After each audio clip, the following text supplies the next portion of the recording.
Assalamualaikum warahmatullahi wabarakatuh. Waalaikumsalam warahmatullahi wabarakatuh. Bismillahirrahmanirrahim. Alhamdulillahi rabbil alamin. Wassalatu wassalamu ala ashrafil mursalin wa ala alihi wa ashabihil mujahidin at-tahirin, amma ba'du. Saudara-saudara kaum muslimin rahimakumullah. Sebagai kelanjutan dari pembicaraan kita tentang serial para nabi, maka pada pertemuan kali ini kita akan membicarakan riwayat tentang Nabi Sulaiman alaihi salam dan Ratu Balqis. Nabi Sulaiman adalah putra dari Nabi Daud alaihi salam, yang Nabi Daud ini merupakan keturunan yang ke-12 dari Nabi Yakub. Pada diri Nabi Sulaiman bertemu kebesaran dunia dan kebesaran akhirat. Ya, beliau seorang raja, ya, beliau seorang rasul. Ya, beliau seorang pemimpin agama. Ya, juga beliau adalah seorang pemimpin negara. Alangkah idealnya memang jikalau ulama menjadi umara, atau jikalau umara adalah seorang ulama. Dengan posisinya sebagai ulama, maka nilai kepemimpinannya terpelihara dari segala macam bentuk penyelewengan. Dan dengan kedudukannya sebagai umara, dia akan lebih efektif memberikan komando kepada rakyatnya untuk hidup melaksanakan perintah-perintah Allah. Tetapi oleh karena orang yang sekaligus jadi ulama dan umara termasuk jenis makhluk langka, maka agama hanya akan memberikan pesan agar yang bernama ulama dan umara saling bekerja sama untuk kemaslahatan dan kemanfaatan rakyat. Ulama adalah ulama, umara adalah umara. Jikalau keduanya bisa berjalan dan berdampingan dengan baik, rakyat akan jadi nikmat. Tapi kalau keduanya centang perenang, tentu rakyat akan jadi kiamat adanya. Ma'asyiral muslimin rahimakumullah. Mengapa figur Nabi Sulaiman adalah figur yang bertumpu kebesaran dunia dan akhirat? Kita lihat dari sejarah bahwa Allah memberikan mukjizat kepada para rasulnya biasanya sesuai dengan kecenderungan umat yang dihadapi pada waktu itu. Umat yang dihadapi Nabi Musa alaihi salam adalah umat yang senang kepada kegagahan, suka kepada bentuk badan yang kuat. Oleh karenanya mukjizat yang diberikan Allah kepada Nabi Musa berupa kekuatan, baik tongkat maupun tenaganya. Sebaliknya, umat di zaman Nabi Isa alaihi salam cenderung berbangga dengan kemahirannya di bidang ilmu kedokteran dan ketabiban. Maka mukjizat yang diberikan Allah kepada Nabi Isa adalah mukjizat yang bisa mengatasi semua itu, sehingga Nabi Isa dengan izin Allah bisa menyembuhkan orang yang kena penyakit kusta, belang, bahkan sampai bisa menghidupkan orang mati dengan izin Allah. Di zaman Nabi Muhammad sallallahu alaihi wasallam, kecenderungan umat kepada kemampuan bersyair, sehingga ketika itu yang dihargai adalah ujung tombak dan ujung pena.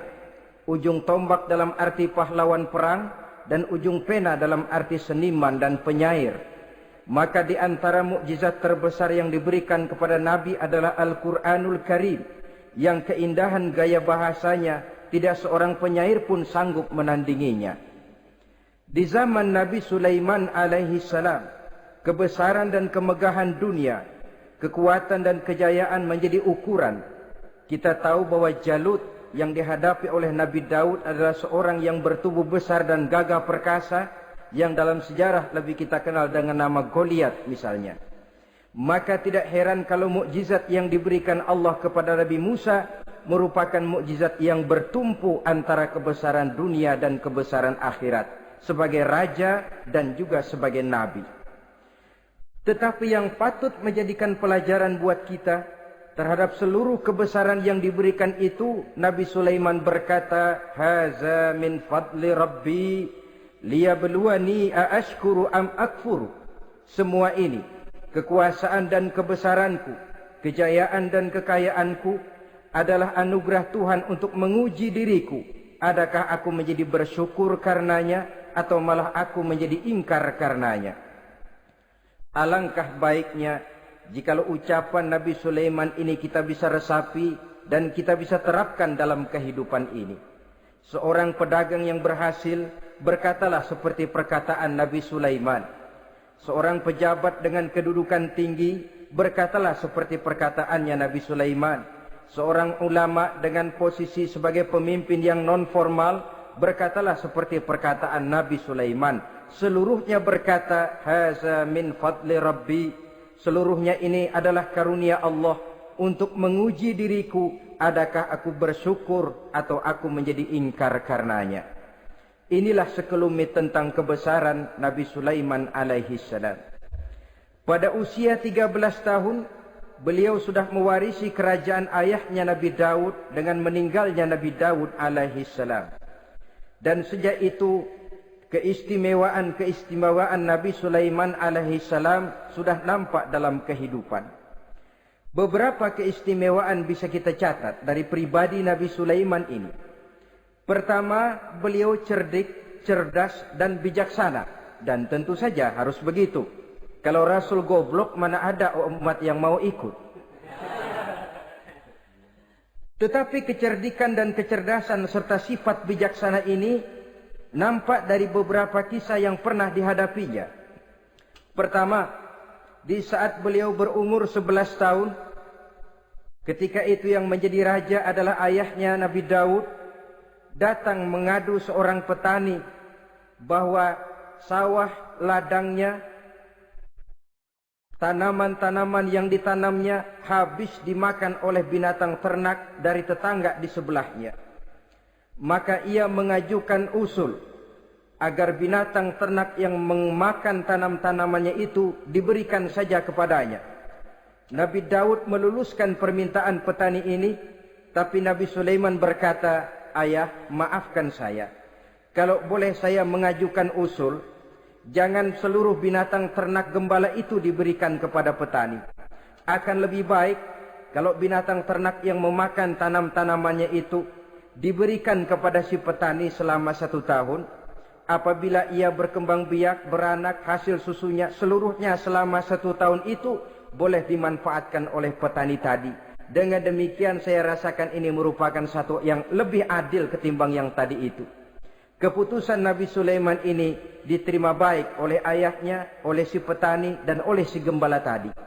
Pada usia 11 tahun, ia sudah menunjukkan kecerdikan, kecerdasan, dan sifat yang bijaksana.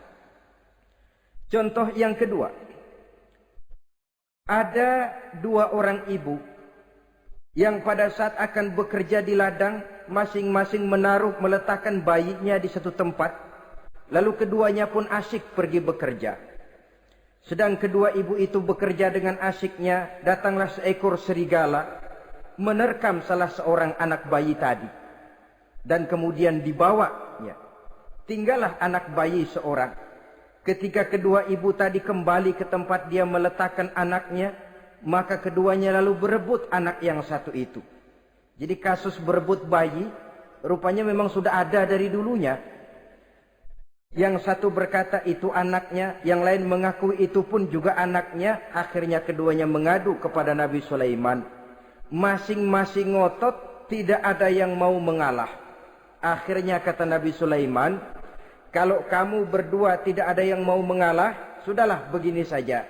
Berikan bayi itu kepada saya, akan saya belah dua supaya adil. Masing-masing kamu bawa sarang sepotong. Ibu yang seorang berbinar matanya, kelihatannya gembira dengan keputusan itu. Saya setuju Nabi Sulaiman, ini keputusan yang sangat adil. Betul, belah dua saja bayi itu. Tapi ibu yang seorang malah berurai air matanya, membasahi pipinya. Ya Sulaiman, daripada Tuhan belah dua anak itu, biarlah berikan saja kepada ibu yang mengaku tadi itu. Tidak sampai hati saya melihat anak yang begini ini harus menjadi korban. Biarlah dia diasuh oleh ibu yang mengakuinya tadi, asal dia tetap hidup. Nabi Sulaiman tersenyum, lalu berkata kepada ibu yang berurai air mata tadi, ambillah anak ini bu, karena ia memang benar anak ibu. Sebab sekejam-kejamnya hati seorang ibu tidak akan sampai melihat anaknya dibelah dua. Adapun engkau ibu yang gembira, engkau sesungguhnya ibu yang kurang ajar. Cuma sekedar ngaku-ngaku, buktinya anak mau dibelah dua kamu setuju. Ibu macam apa kamu anak dibelah dua setuju? Akhirnya ibu yang satu itu menerima hukuman yang setimpal karena mengakui sesuatu yang bukan haknya. Di sini kita lihat kebijaksanaan yang dimiliki oleh Nabi Sulaiman alaihi salam. Bukti yang ketiga, pada waktu beliau mengadakan jihad fi sabilillah, beliau mengadakan mobilisasi dana. Tidak cuma manusia, binatang seluruhnya ikut memberikan sumbangan. Ketika datang gajah, gajah nyumbang kerbau. Datang kerbau, kerbau nyumbang kambing. Datang kambing, kambing nyumbang ayam. Datang ayam nyumbang burung. Datang burung nyumbang balang. Datang balang nyumbang semut. Gajah yang nyumbang kerbau ngelihat balang nyumbang semut ketawa.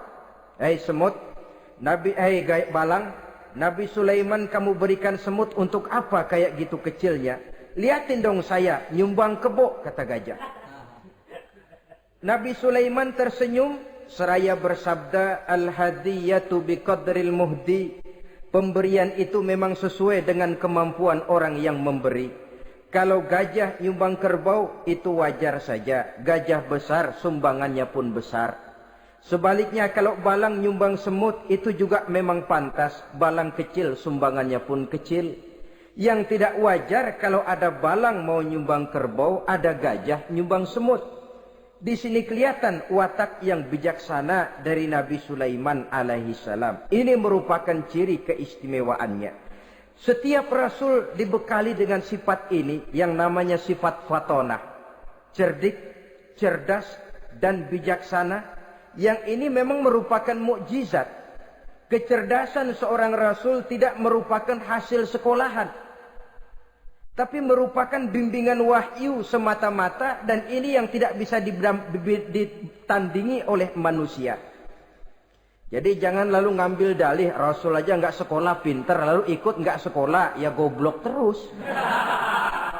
Itu khususiat kok. Sifat yang namanya fatona itu merupakan bimbingan daripada wahyu. Adapun manusia, jikalau dia mau cerdik, jikalau dia mau cerdas, jikalau dia mau bijaksana, dia harus belajar. Dia lewat bangku sekolah, dia lewat teman bergaul, dia lewat bertanya kepada orang-orang pandai atau autodidak. Dengan hidup banyak membaca dari kehidupan ini. Dengan demikian nilai kecerdikan, kecerdasan dan kebijaksanaannya akan bisa meningkat adanya. Ini keistimewaan pertama. Keistimewaan yang kedua, Nabi Sulaiman diberikan kekuasaan oleh Allah sehingga bisa menguasai angin, jin, bahkan juga mengerti segala macam bahasa binatang. Menguasai angin, beliau bisa menundukkan angin ribut dan memerintahkannya angin itu. Dalam surah Al-Anbiya ayat 81 kita temukan, Wali Sulaiman ar-riha asifatan tajri bi amrihi ilal ardil lati barakna fiha. Dan bagi Sulaiman, ia mampu menundukkan angin ribut yang bertiup menurut perintahnya ke permukaan bumi yang kami berkahi di dalamnya. Menguasai angin, barangkali istilah sekarangnya, memahami betul meteorologi. Itu sebabnya mukjizat hanya diberikan kepada Rasul. Orang yang jiwanya sudah stabil. Coba kalau potongan kita diberikan keistimewaan bisa ngatur angin. Saban sehari main angin. Nggak boleh ada orang kita keselin. Kesel sama orang, undang angin. Hantam saja. Maka mukjizat semacam ini hanya diberikan kepada orang yang jiwanya sudah stabil. Ada satu cerita, namanya juga cerita, tapi kebenarannya mendekati. Seorang wali di tanah Jawa, sholat Jumat di Masjidil Haram di Mekah itu. Namanya wali kalau di Jawa kan pakai belangkon. Dia sembahyang di Masjidil Haram, ini ada orang Arab usil, tumben ngelihat belangkon. Ini apa di tengah masjid? Dia tepak belangkon itu, miring di atas kepala. Begitu belangkonnya miring, tanah kayaknya ikut miring. Sehingga penduduk heran, ini apa tanah jadi miring begini? Lalu ada seorang wali juga yang alim dan mengerti, lihat-lihat di tengah Masjidil Haram ada belangkon miring di atas kepala. Jangan-jangan ini sebabnya ini. Dia samperin, dia dananin lagi tuh belangkon rata, tanah kelihatannya kayak rata lagi. Keistimewaan seperti ini pun hanya diberikan kepada orang yang jiwanya memang sudah stabil. Coba kayak kita diberikan keistimewaan kayak begitu, main belangkon melulu. Saudara-saudara kaum muslimin rahimakumullah. Juga bisa menguasai jin, memerintahkan jin, dan juga mengerti segala macam bahasa binatang. Kita bisa lihat dalam surah As-Saba ayat 12 misalnya. Demikian juga tentang mengerti bahasa binatang. Pada satu hari Nabi Sulaiman dan bala tentaranya lewat di satu lembah. Lembah itu kebetulan lembah semut. Ketika mereka lewat di lembah itu, Raja Semut lihat dari kejauhan, dia pidato kepada rakyatnya para semut itu. Apa katanya? Ya ayyuhan namlu dukhulu masakinakum. La yahtimannakum Sulaiman wa junuduh wa hum la yash'urun. Jadi ini Raja Semut melihat Nabi Sulaiman datang bersama seluruh bala tentaranya, dia pidato kepada rakyatnya. Saudara-saudaraku rakyat semut, di mana saja suara saya bisa didengar. Perhatian, perhatian. Ini Nabi Sulaiman mau liwat dengan seluruh bala tentaranya. Kamu semua supaya masuk ke dalam lubang kamu masing-masing. Sebab kalau kamu enggak masuk ke lubangmu masing-masing, akan diinjak oleh Sulaiman dan bala tentaranya. Sedangkan mereka tidak tahu kalau kamu kena injak. Masuklah semut itu seluruhnya ke dalam lubangnya masing-masing. Nabi Sulaiman senyum. Fatabassama dhahikam min qawliha. Mendengar ucapan Raja Semut ini, Nabi Sulaiman tersenyum. Lalu berkata, apa katanya? Rabbi auzi'ni an ashkura ni'mataka allati an'amta alayya wa ala walidayya wa an a'mala salihan tardahu wa adkhilni birahmatika fi ibadika salihin. Satu pengakuan yang tulus yang jauh dari watak kesombongan.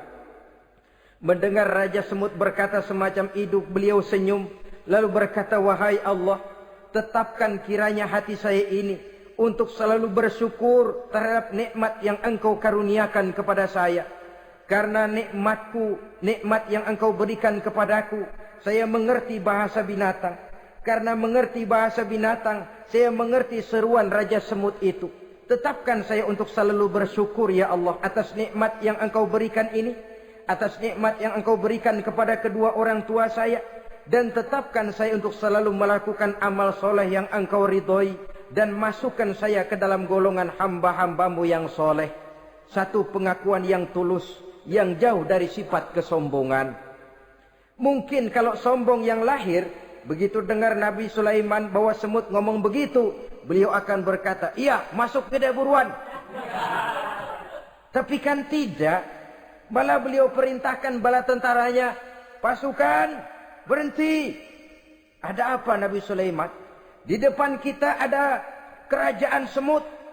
Mereka lagi kocar-kacir masuk ke sarangnya masing-masing. Tunggu sampai mereka masuk dan kita bisa lewat dengan aman tanpa harus menginjak-injak mereka. Bala tentaranya di stop dan berhenti. Ternyata kebesarannya tidak menyebabkan ia lalu memandang remeh sampai kepada makhluk yang bernama semut sekalipun. Masih tetap dihargainya sebagai makhluk dari Allah Subhanahu wa ta'ala. Sesuatu yang perlu menjadi contoh kita semua.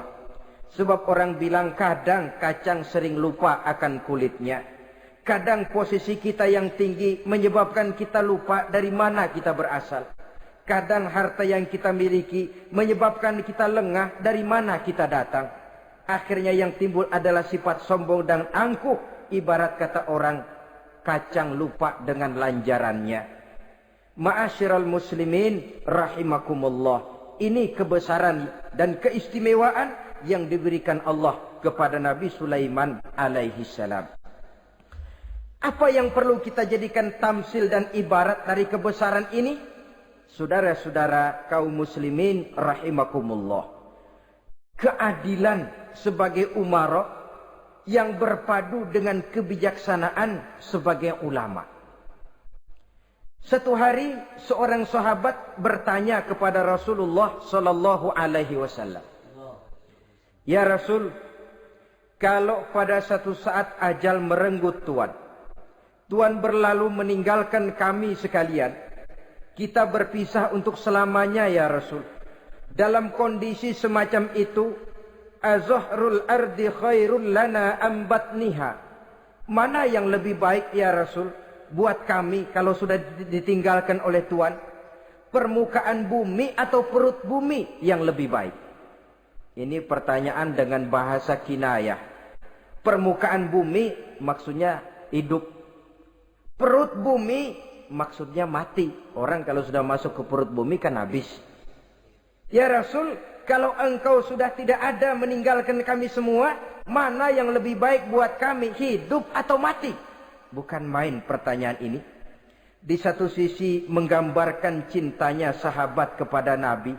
Sehingga kalau tidak bisa mati bersamaan, biarlah mati beriring saja.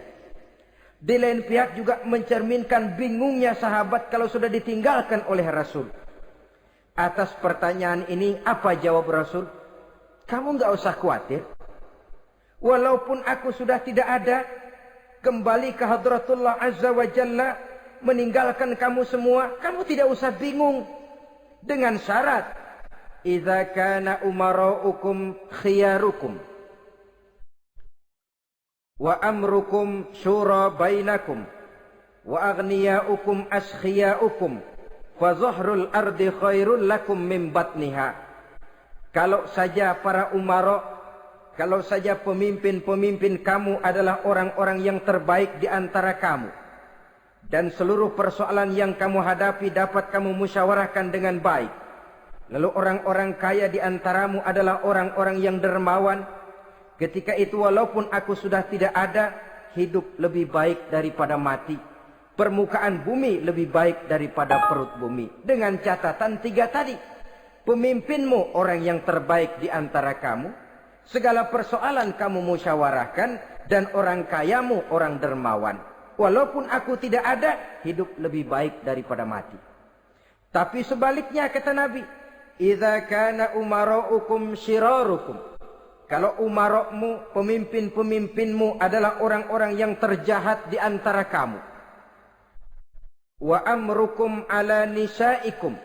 Dan segala urusanmu sudah diatur oleh perempuan. Walaupun dia tidak naik di bidang eksekutif, tidak memegang kekuasaan, tapi kekuasaan bayangannya jauh lebih menentukan daripada kekuasaan yang sesungguhnya.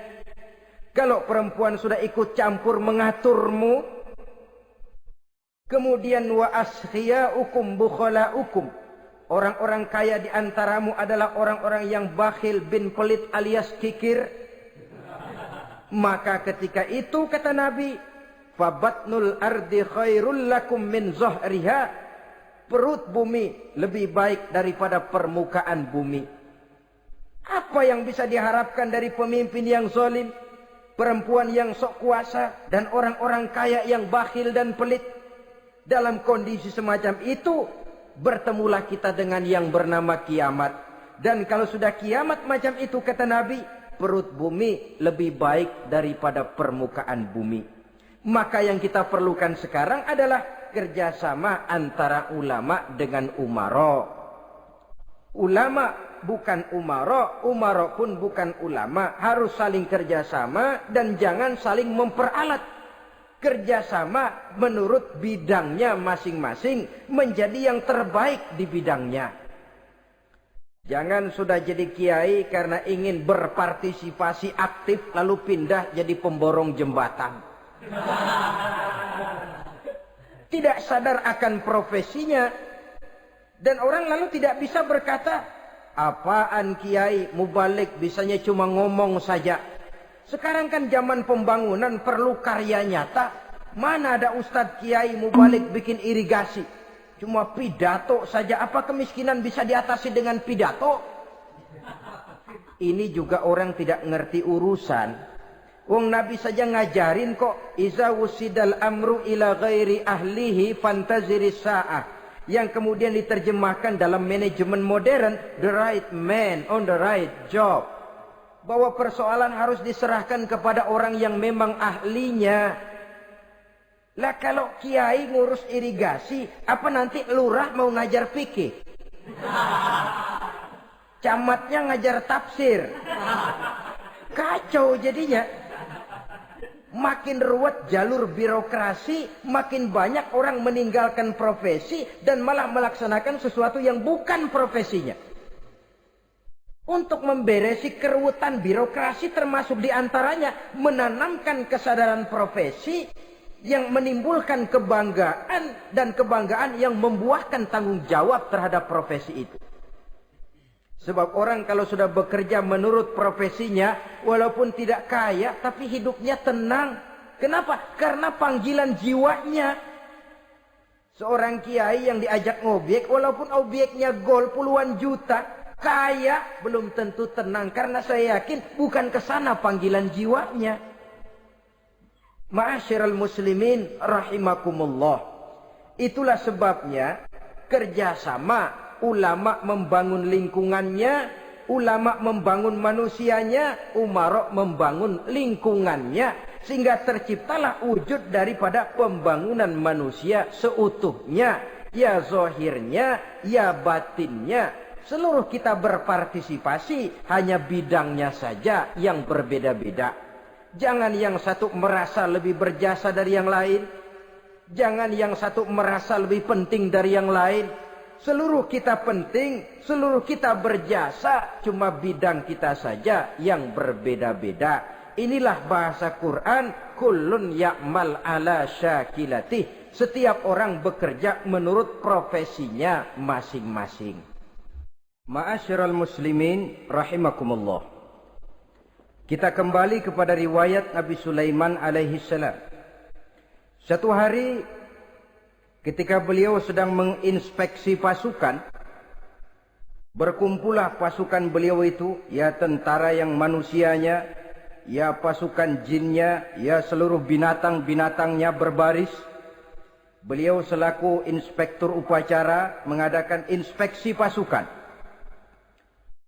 Dari sekian pasukan-pasukan yang diperiksanya pada waktu itu, Nabi Sulaiman melihat tidak terdapat burung hudhud. Beliau bertanya-tanya, "Ma liya aral hudhuda am kana minal ghaibin?" Kemana burung hudhud? Orang lain pada kumpul, dia sendiri tidak ada. Awas kalau dia datang. Kalau dia tidak bisa memberikan alasan yang tepat kemana dia, akan saya berikan sanksi dan hukuman. Ini namanya pemimpin yang bertanggung jawab toh. Seorang pun dari yang dipimpinnya tidak ada, menjadi pertanyaan. Tidak lama kemudian datang burung hudhud. Begitu datang lalu memberikan laporan kepada Nabi Sulaiman. Kalau istilah sekarang, begitu dia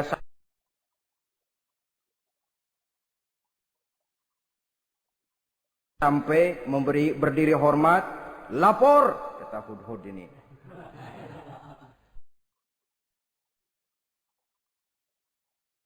Bagaimana hudhud?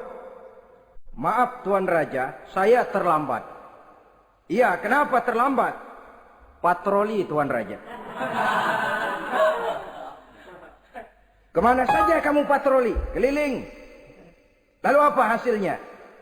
Inni wajadtu mara'atan tamlikuhum wa utiyat min kulli syai'in wa laha arsyun azim. Saya baru patroli ke satu negara yang bernama Sabah, Tuan Raja. Sabah, saudara tahu Sabah? Di mana itu? Dekat ibu kota Yaman sekarang. Di sana Tuan Raja, kata Hudhud ini, wajadtu mra'atan tamlikuhum. Yang jadi raja perempuan. Kalau Tuan raja besar, Tuan orang laki. Ayah Tuan raja besar, Nabi Daud, laki. Ini mah model Tuan Raja. Orangnya rajanya raja besar tapi perempuan. Tumben saya ngelihat ada raja perempuan. Kerajaannya begitu besar. Begitu. Iya. Lalu dia jadi raja bagaimana? Ya mewarisi kerajaan ayahnya Sri Baginda Raja Syarahil. Ketika ayahnya wafat dia naik. Walaha arsyun azim. Singgasananya besar. Bagus. Antik Tuan Raja. Terus bagaimana lagi? Wajadtuha wa qaumaha yasjuduna lisyamsi min dunillah. Yang jadi pikiran saya Tuan Raja, dengan kekuasaan yang besar, mereka itu seluruhnya, seluruh bala tentaranya dan kaumnya, yasjuduna lisyamsi. Mereka menyembah matahari, bukan menyembah Allah. Mendengar ini Nabi Sulaiman tergerak hatinya. Waktu mendengar rajanya perempuan, kekuasaannya besar, belum tergerak. Tapi ketika sampai kepada yasjuduna lisyamsi, mereka sujud kepada matahari, di situ pribadi seorang rasulnya tergerak. Siapa nama ratu itu? Namanya Ratu Balkis Tuan Raja. Begini Hudhud, laporan kamu saya terima. Alasan kamu datang terlambat bisa dipertanggungjawabkan. Kamu tidak kena hukuman.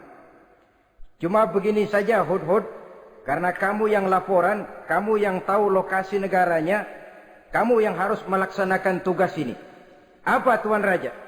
Idhab bi kitabi hadza fa'alqih ilaihim. Kamu berangkat lagi ke negeri Sabah, bawa surat saya, berikan kepada mereka. Thumma tawalla anhum. Kemudian kamu berpaling dari mereka, tapi jangan pulang. Fanzur madza yarji'un. Lihat apa reaksi mereka setelah menerima surat ini. Baik Tuan Raja, baik. Nabi Sulaiman menulis sepucuk surat kepada Ratu Balkis, dan surat itu dibawa oleh burung Hudhud tadi. Terbanglah si burung Hudhud ini ke negeri Sabah, masuk ke istana Ratu Balkis, dan surat itu jatuh di kamar Ratu Balkis.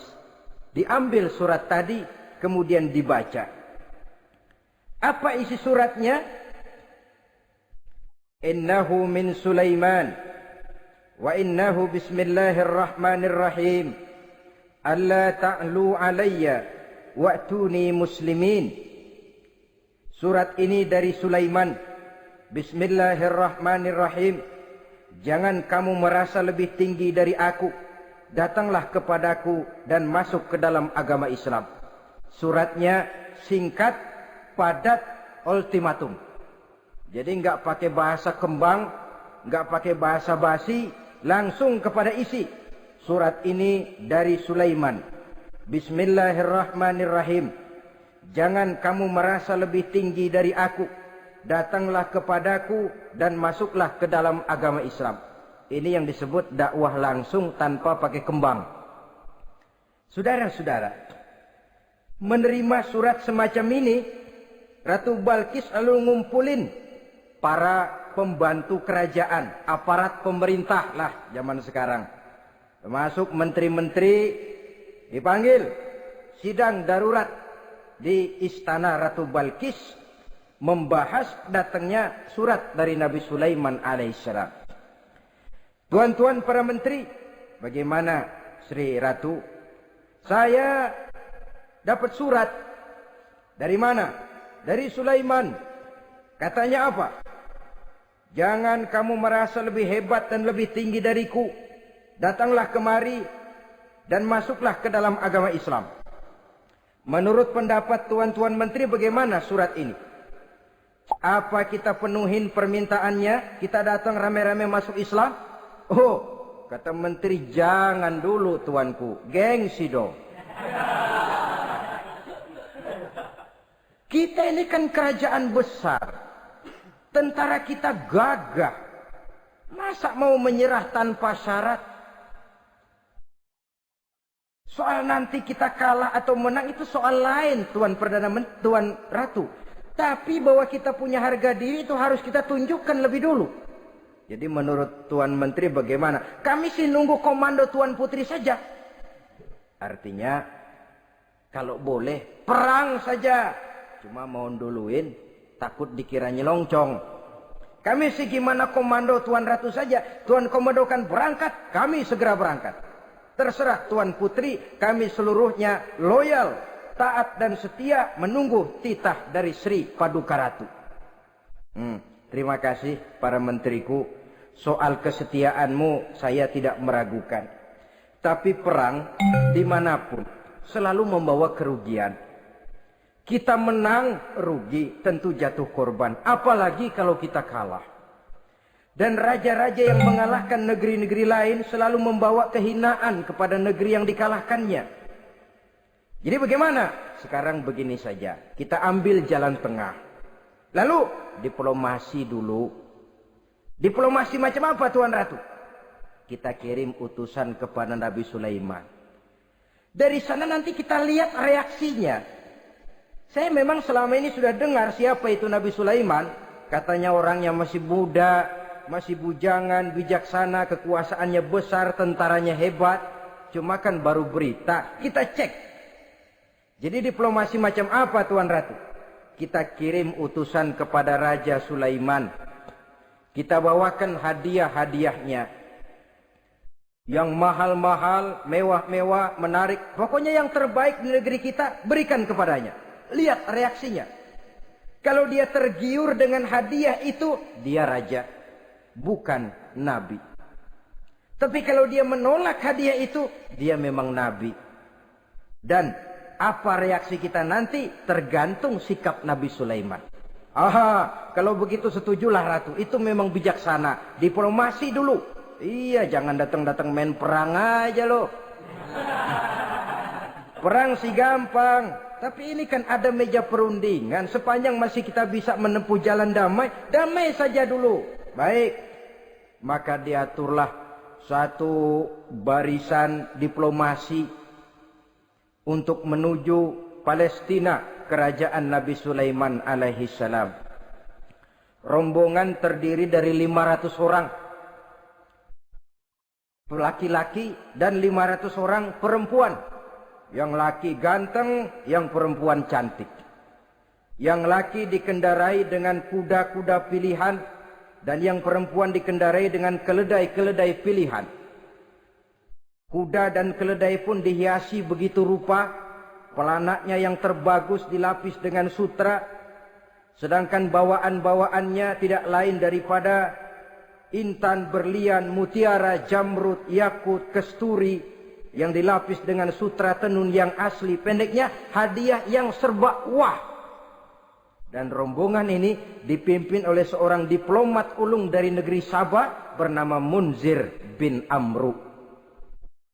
Ini ahli diplomasi dari negeri Sabah. Dipesanlah oleh Ratu Balkis, kalau datang nanti kamu ke negeri Sulaiman, sikapmu harus begini, begini, dan segala macam. Ditatar dulu. Sebab ini mau diplomasi tingkat tinggi.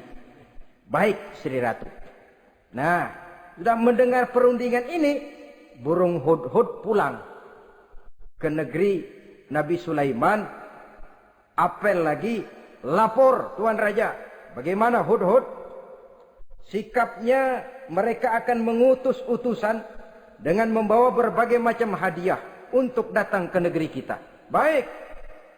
Nabi Sulaiman kumpulkan tentaranya, terutama para jin. Hei tentaraku, khususnya kalian para jin, akan datang rombongan tamu besar ke negeri kita. Maka mulai saat ini saya komandokan, kamu bangun satu istana yang megah, yang belum pernah ada dalam waktu yang relatif singkat. Dan lantai daripada istana itu harus dilapisi dengan kaca-kaca tebal yang bening. Bawahnya diisi dengan air, diisi dengan ikan-ikan hias yang indah-indah.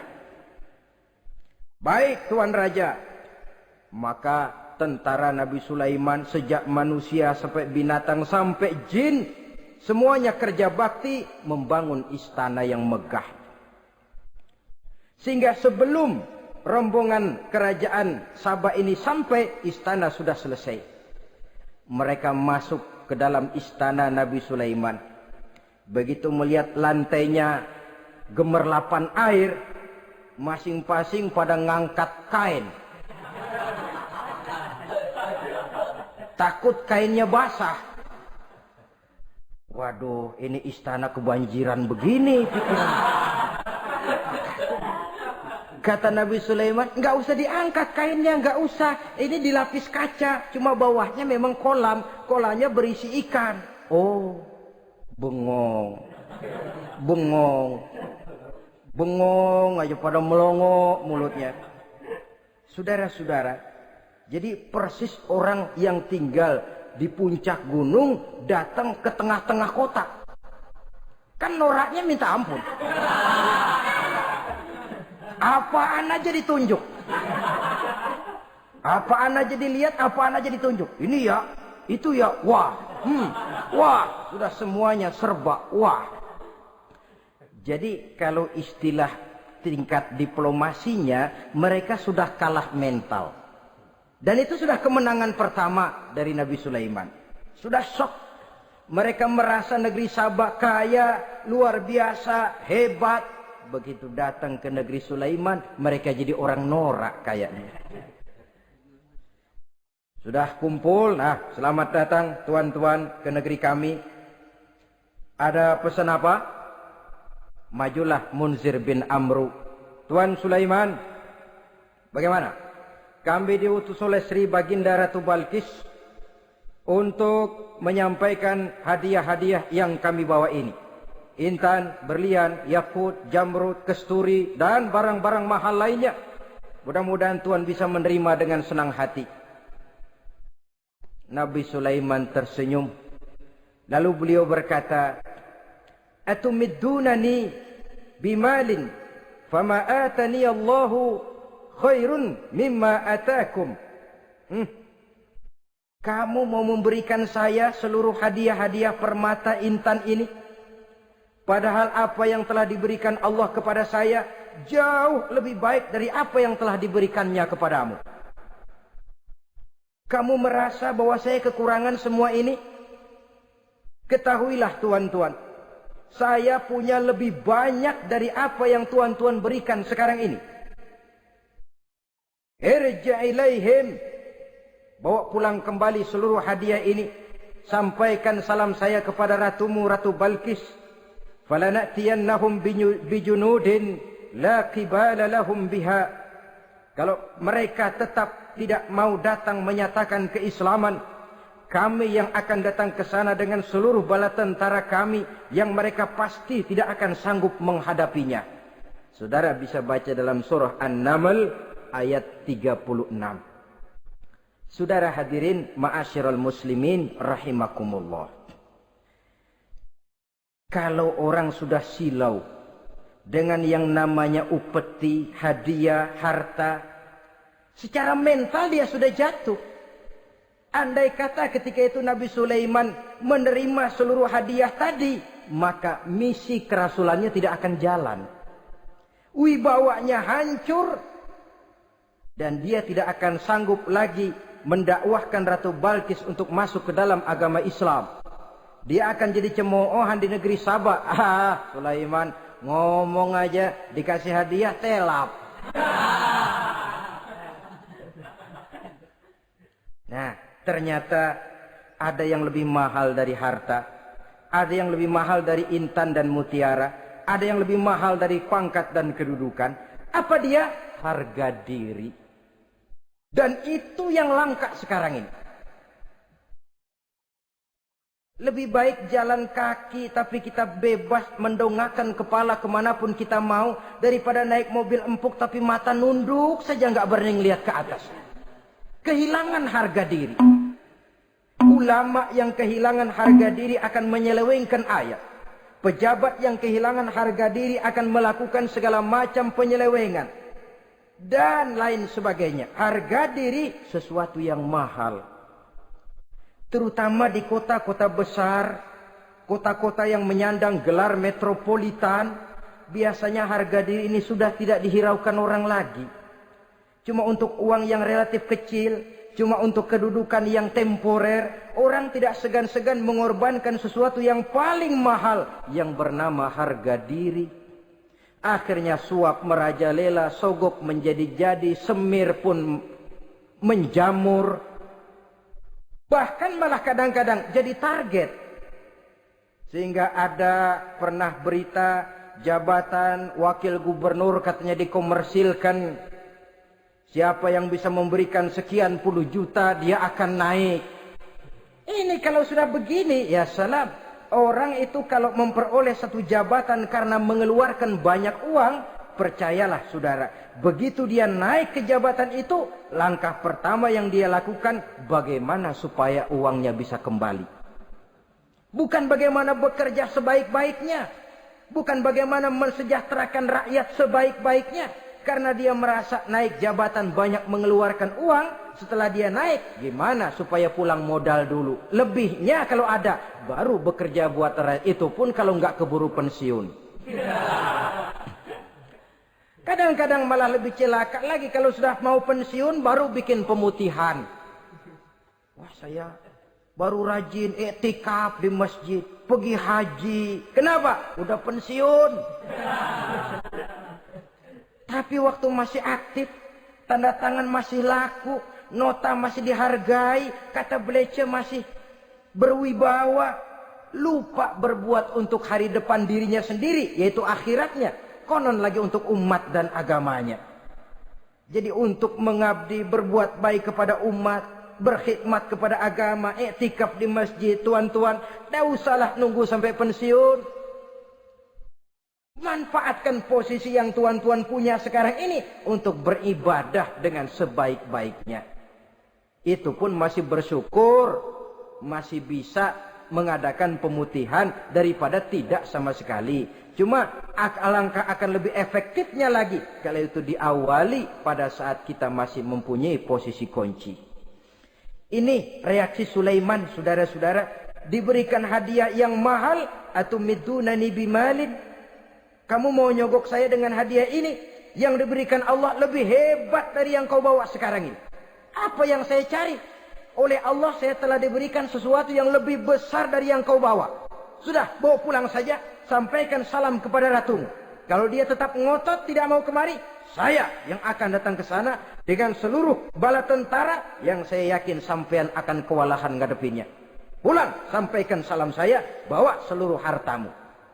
Diplomasi tahap pertama menang total. Utusan Raja Sabah sudah kalah mental, kalah juga fisik. Pulanglah mereka dengan membawa kembali seluruh hadiah yang mereka ingin sampaikan tadi. Bisa dibayangkan mentalnya itu. Ya. Sama juga kita sudah punya niat ingin menyogok seseorang. Tahu-tahu yang mau disogok nggak nerima. Pulang kayaknya muka kan belipet. Sulit ketemu orang. Jadi perasaan kita orang pada ngetawain aja. Padahal orang mah nggak tahu persoalannya. Tapi sikap mental sendiri itu. Jadi memang saudara-saudara ini berkaitan. Walaupun yang mau nyogok banyak, kalau yang disogok nggak mau, nggak jadi. Walaupun ada yang minta disogok, kalau yang mau nyogok nggak ada, juga nggak nyetel. Lah ini nyetel, yang mau nyogok banyak, yang disogok pun ada. Jadilah perbuatan itu. Ma'asyiral muslimin rahimakumullah. Sampai mereka di kerajaan Sabah, mereka ceritakan itu, Ratu Balkis bengong. Ternyata yang saya dengar selama ini memang benar rupanya. Sulaiman bukan cuma raja, tapi juga rasul. Bukan cuma pemimpin negara, tapi juga pemimpin agama.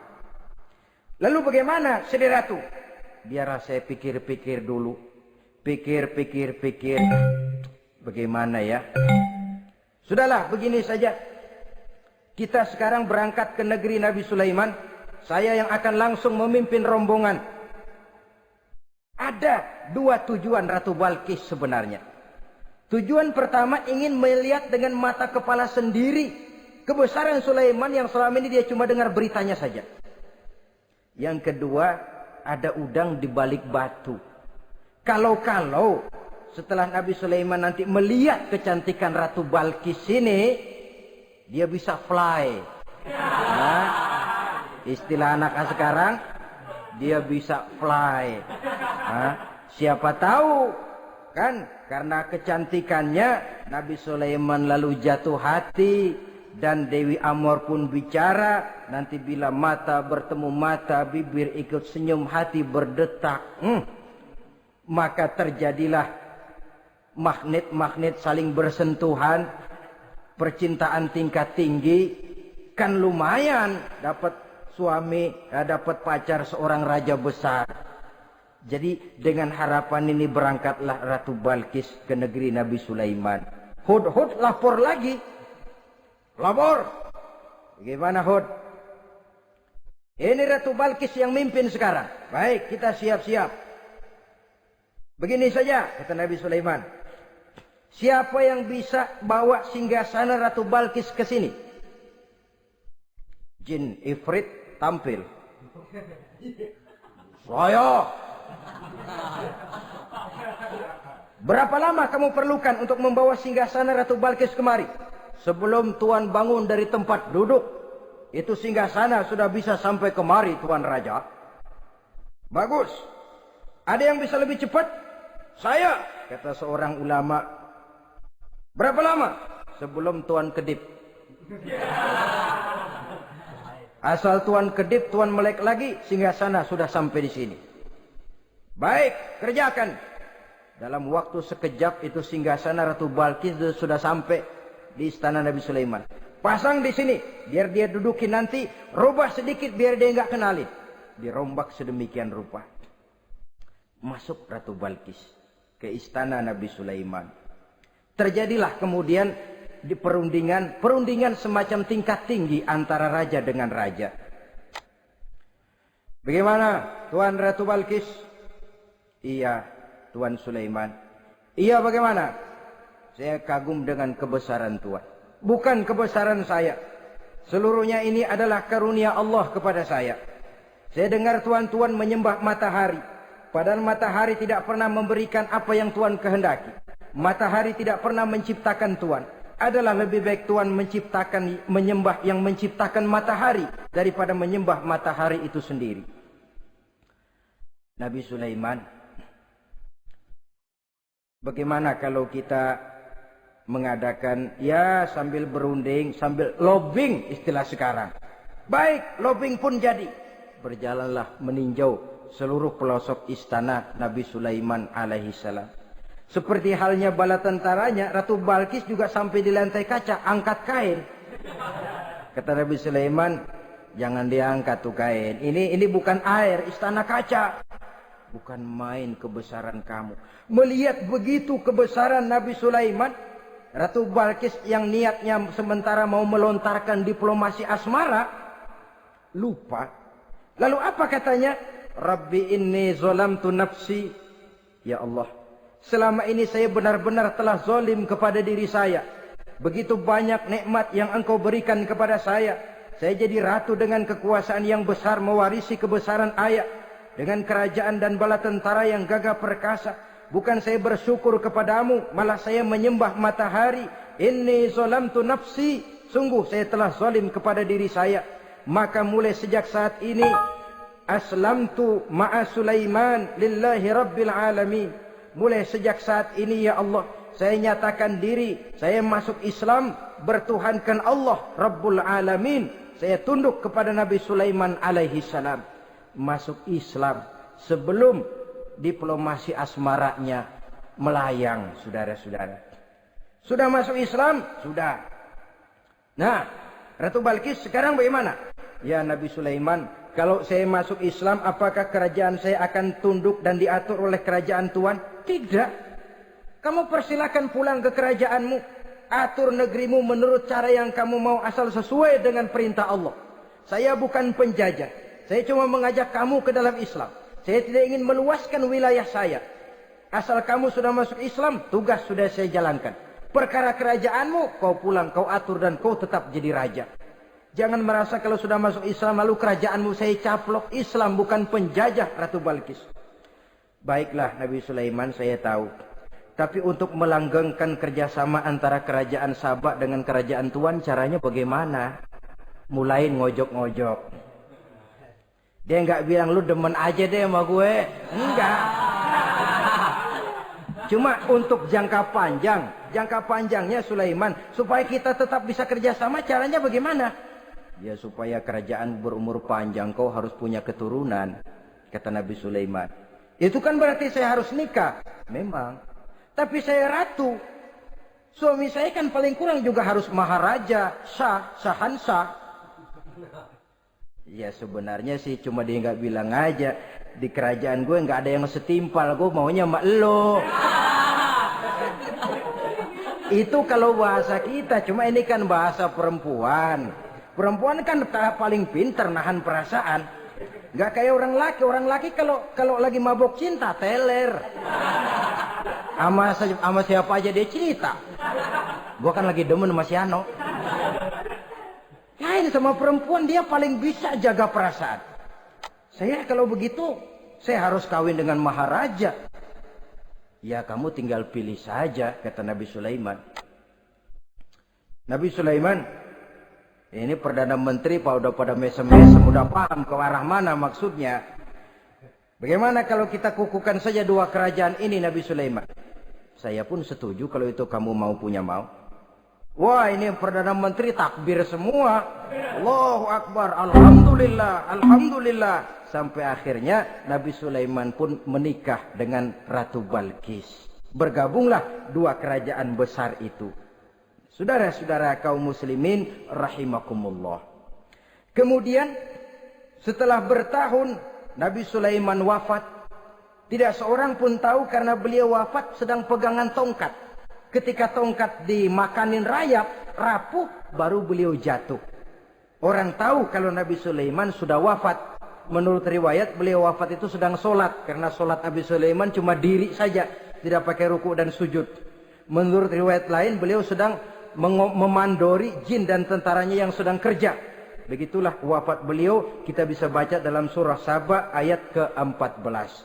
Setelah beliau wafat, Palestina diserbu oleh Raja Bukhtanasor atau Raja Nebukadnezar.